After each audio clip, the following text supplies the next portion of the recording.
Chocolate TV நம்ம TV. Subscribe பண்ணுங்க, share பண்ணுங்க, லைக் பண்ணுங்க. அழகான நந்தவனத்துல கிருஷ்ணன் தன் புல்லாங்குழலோடு மெய் மறந்து இசைத்து கொண்டிருந்தான்.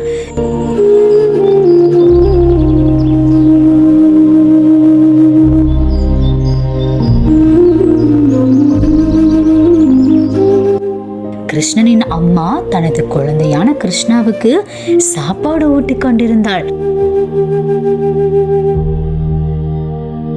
கிருஷ்ணருக்கு வெண்ணெய் என்றால் மிகவும் பிடிக்கும்.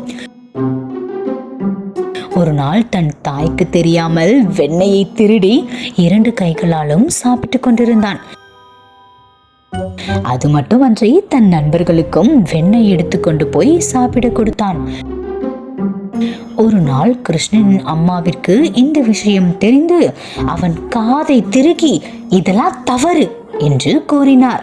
அதற்கு கிருஷ்ணர், அம்மா, இந்த வெண்ணெய் எல்லாம் எனக்குத்தானே, நான் சாப்பிடக்கூடாதா? அது மட்டுமன்றி நண்பர்களுக்கு கொடுத்து பகிர்ந்து சாப்பிடுவது நல்லது என்று நீங்கள் சொன்னீர்களே என்று கிருஷ்ணன் சொன்னவுடன் கிருஷ்ணனின் அம்மா கிருஷ்ணரை வாரி அணைத்து முத்தமிட்டு கொண்டாள். குழந்தைகளே, நீங்களும் உங்கள் நண்பர்களோடு கிருஷ்ணர் போல பகிர்ந்து உண்ண வேண்டும்.